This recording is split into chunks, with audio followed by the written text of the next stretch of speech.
Coming up, women making a difference in Hollywood and Washington, D.C. We are visiting with actress Delena Studi and the new chair of the National Endowment for the Humanities, Shelly Lowe.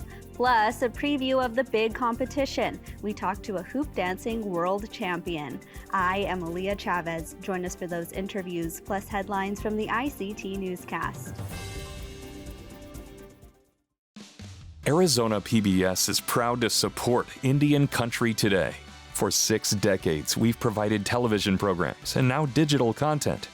But we go beyond that, sending outreach teams across Arizona, offering workshops in language and literacy, family engagement and community outreach, and supporting tribal communities with early learning and school readiness resources. Join us at azpbs.org.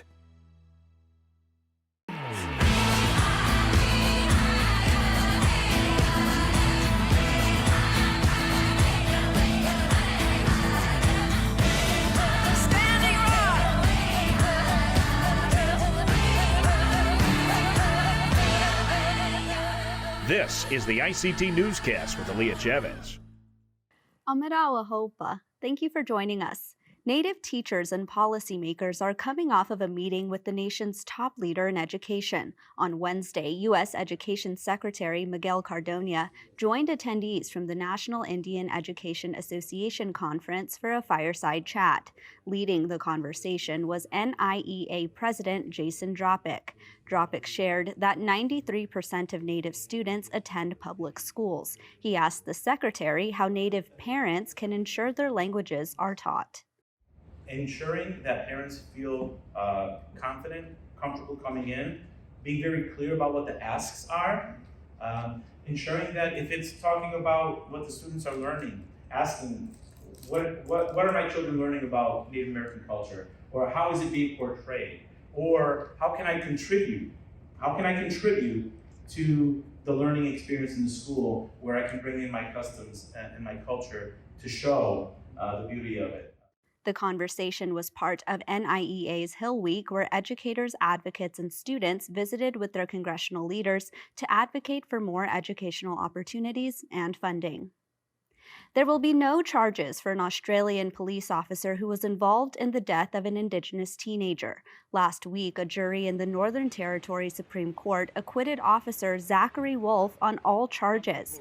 In 2019, the officer fatally shot 19-year-old Kumanjayi Walker 3 times following an attempted arrest in an outback Indigenous community. This case garnered national media attention, coming out at the height of protests following the murder of George Floyd by Minneapolis police. Rolfe's attorneys argued that he had been stabbed by Walker with medical scissors during his arrest and was trying to defend himself. Walker's attorneys said Rolfe used excessive force, saying the officer did not need to shoot the Indigenous teenager more than once. Relative and family spokesperson Samara Fernandez Brown says the courtroom decision is not stopping the family from seeking justice. I know Kumanjayi would be so proud of all of us.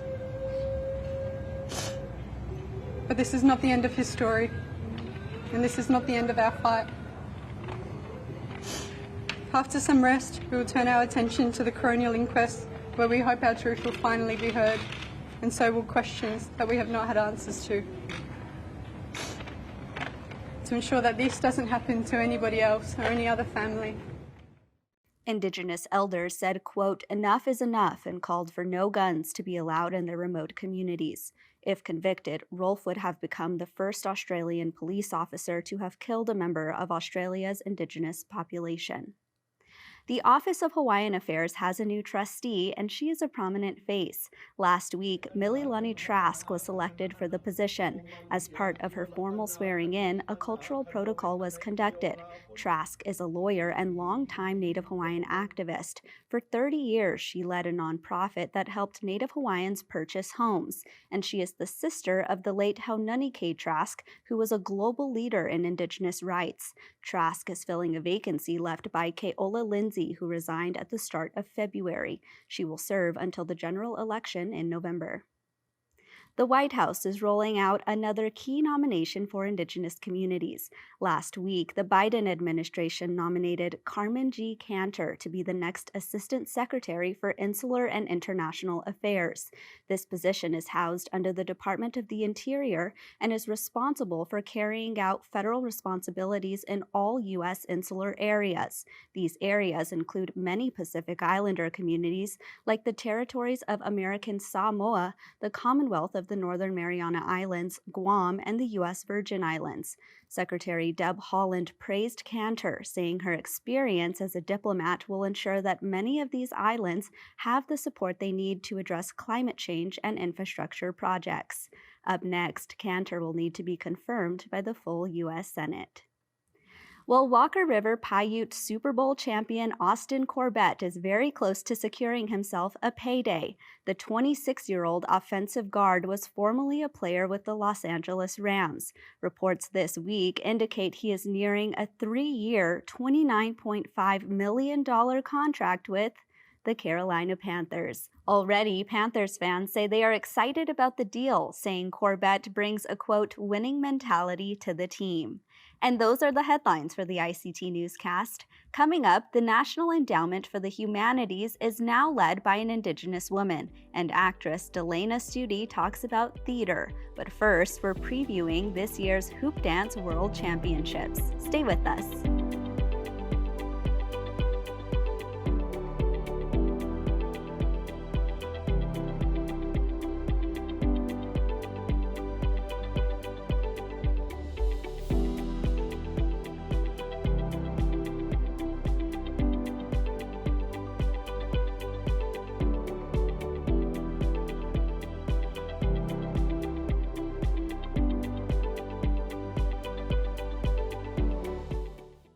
Native Voices at the Autry has new leadership, but she's not new to the stage. Delena Studi is the chair of the SAG-AFTRA's National Native Americans Committee and the artistic director of Native Voices at the Autry. Plus, she's a 2022 United States Artist Fellow. Welcome to the ICT Newscast, Delena. Hi, thank you for having me. So I want to start off first with your position at Native Voices at the Autry. You, of course, are the artistic director. Explain to us what that means and what people can find you doing on a daily basis. Oh my goodness. So Native Voices at the Autry is the only equity theater devoted to developing and producing plays by Indigenous playwrights. In fact, it's how I got my start as a playwright. And so I like to say I make people's dreams come true. I take new plays by Indigenous playwrights. I help them develop the plays and get them ready for production. And then I send them off into the world. We're a launching pad. So hopefully you'll see more Native theater across the state. So like I said, I get to read plays. I get to play pretend every day. My day basically consists of lots of meetings, lots of reading. Right now we're in rehearsals for a short play festival. So I get to work with actors. And I mean, honestly, it's a dream come true. Do you have any favorite projects that you've worked on recently in terms of these plays? Oh my goodness. Right now we're in our short play festival and the theme is Trickster. And every time I see a new play on the stage, it becomes my favorite. I'm just so impressed with the writers that we have and of course our actors and our whole development team. I'm very excited about this year's theme just because it's so funny. And I think a lot of Native theater, they don't think of us as being funny. But because of Rutherford Falls and Reservation Dogs, they're starting to see the humorous side of us. That's a great segue into my next question, which is really, I'd love for you to reflect on Native representation. Those two shows that you just mentioned, of course, have been the big highlights of last year and coming into this year. Can you sort of comment on where we've come from and how far we've come in terms of Native representation? Oh, absolutely. I mean, we have seen leaps and bounds. I remember when I first started in Los Angeles, if you were a female actor, then you're basically relegated to the background or reduced to an overly sexualized being with no character development at all. And now we're seeing these two shows where females are front and center and they're fully developed, they're beautifully flawed, and they're real human beings. And so for me, it's very exciting because for a long time, our women, we weren't represented. And now to see strong Native women, which is exactly the kind of women I grew up with, it gives me hope for the future. March is Women's History Month. I'd love to ask you the women that inspired you as you grew up and maybe continue to inspire you today. Oh, yes. Well, my grandma's always. My grandma's my mother. I was very fortunate that I grew up in a household full of love and strong people and the ability going forward, knowing that I could do anything that I wanted. Wilma Mankiller is also a hero of mine. She's the reason why my family got running water because of the Bell Water Project. And because she's also the first democratically elected female chief. So that's a huge one. And we're also related to her. So it was amazing to see someone that's in our family be so extraordinary. Yeah, it's not every day you hear someone who says, I'm related to Wilma Mankiller. So I imagine that's really exciting for you to share. I want to talk about your career. As you mentioned, you've been writing and acting for over 20 years now. And of course, you have a wide range of screen credits. Tell us, do you have any favorite projects and maybe reflect on those? Oh, yes. Well, my heart project is my solo performance piece called And So We Walked. We recently had our Audible premiere. We had our off-Broadway debut. It's been on tour for the past 5 years. It was the first play to go to, the first American play to go to Tunisia, to the Theater Festival of Carthage. And the reason why it's my heart project is my father and I retraced our family's footsteps along the northern route of the Trail of Tears, all 990 miles. And I wrote a play about our 6-week journey and also just our relationship. So in a weird way, it's a love song to my daddy. And I imagine that sometimes finding out history and doing the research into a play like that is probably kind of heavy. Oh, yes. What was interesting is my father is a boarding school survivor. He's also an old speaker, which means his first language was Cherokee, and he didn't learn English until he went to boarding school. And so on the trail, it was as if he came alive. Like I got to see his authentic self before boarding school. And I was taking in all the trauma, but he had already learned how to cope with it. And so it was such a wonderful bonding experience for both of us. But I always say I got to see my dad be his true self finally. Definitely. That is so special. We only have about a minute left, but I want to ask you what upcoming projects you have, and maybe if you'll continue to do any more heart work, as you just mentioned, and what that'll look like.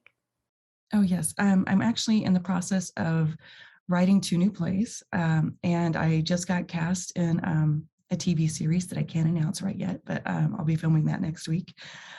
And so, all good things. But I'm very excited about the work I'm creating, and of course about the work that Native Voices is creating. We have so many talented Native writers. I can't wait to see more of them represented across the stage and on TV and film. Delena, leaving us with the surprise. Please visit us again when you can announce that. Thank you so much for being here. Thank you so much for having me. Enjoy your day.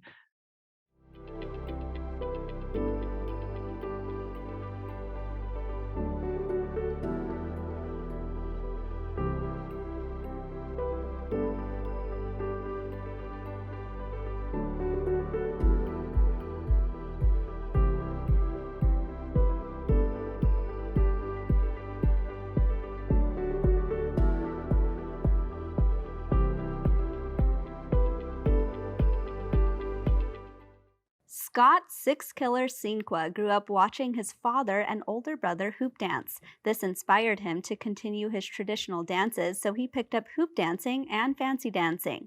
Now, Scott is a world-renowned hoop dancer. And in 2020, he won first place in the adult category of the Hoop Dance World Championship hosted by the Herd Museum in Phoenix, Arizona.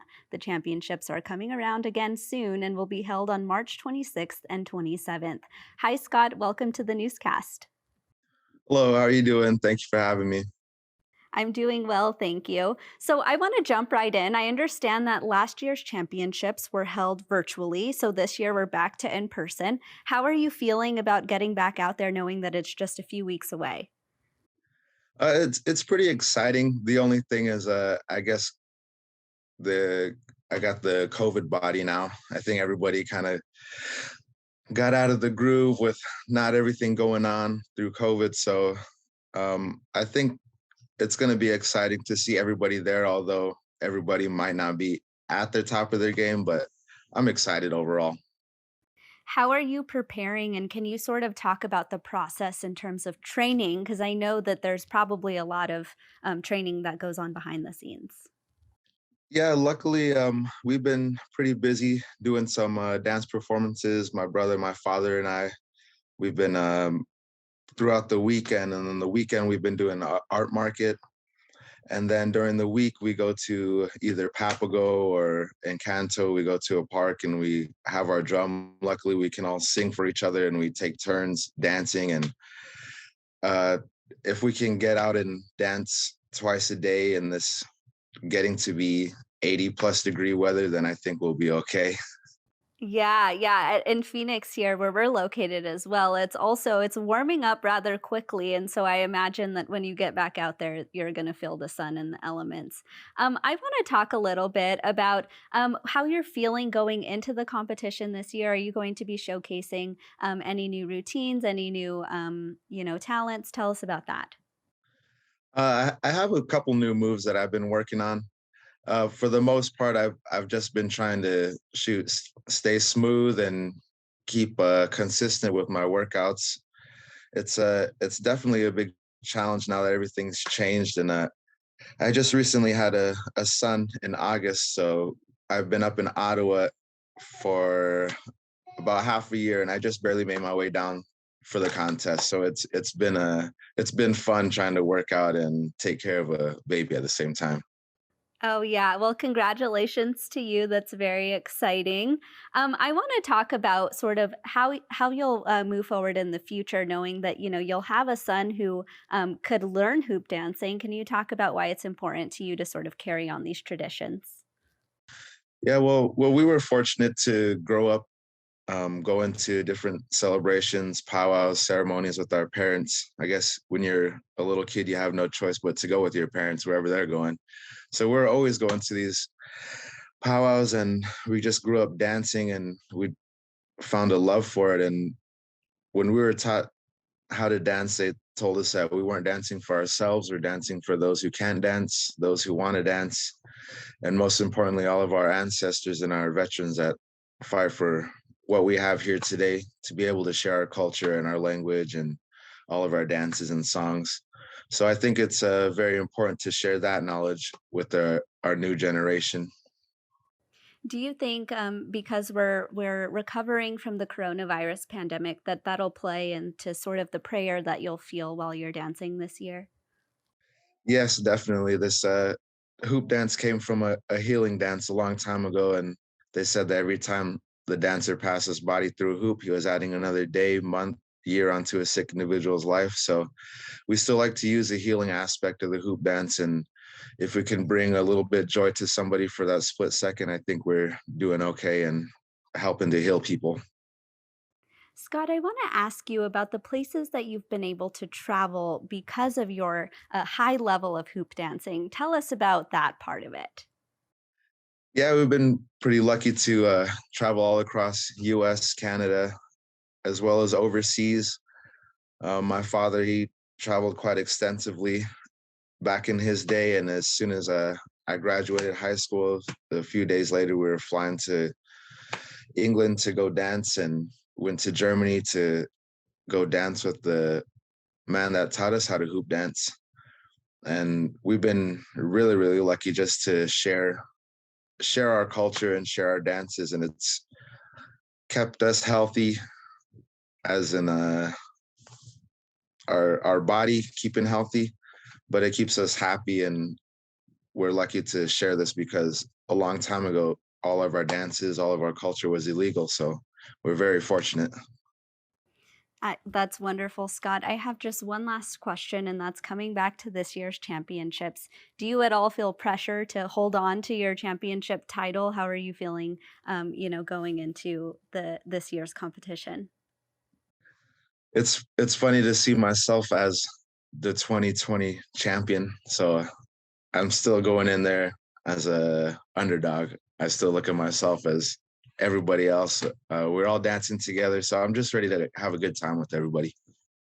Well, Scott, thank you so much, and good luck to you. Thank you very much. I appreciate it.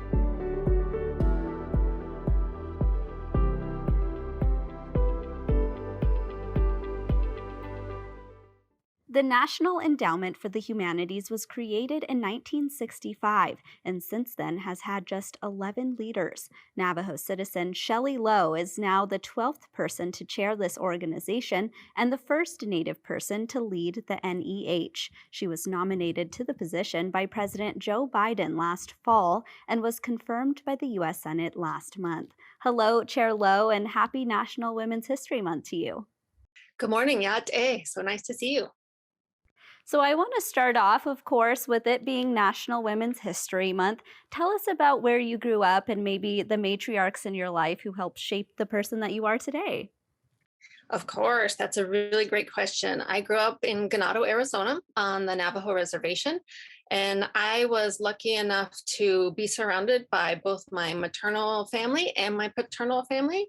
So I grew up living next door to my paternal grandparents, but my maternal grandparents lived about a quarter mile away. So I got to see them every single day. I grew up with my cousins, who I saw every single day as well. And I grew up with probably 8 to 12 grandmothers. So, and as Navajo, every time I saw somebody, I would be introduced. Oh, this is your grandma. This is your grandma. But I had my aunt who worked in school with us, my mother, my grandmother, my other grandmothers on my dad's side. I had a lot of women who were watching out for me and paying attention to what I was doing. And now that you're the chair of the NEH, I imagine that that's something that they're just so proud of. How do you explain the role that you do at NEH to your relatives back home on the Navajo Nation?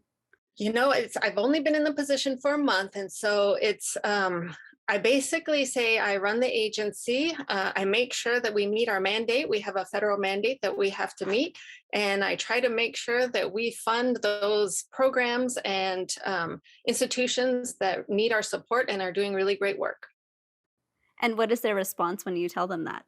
Oh. That is wonderful.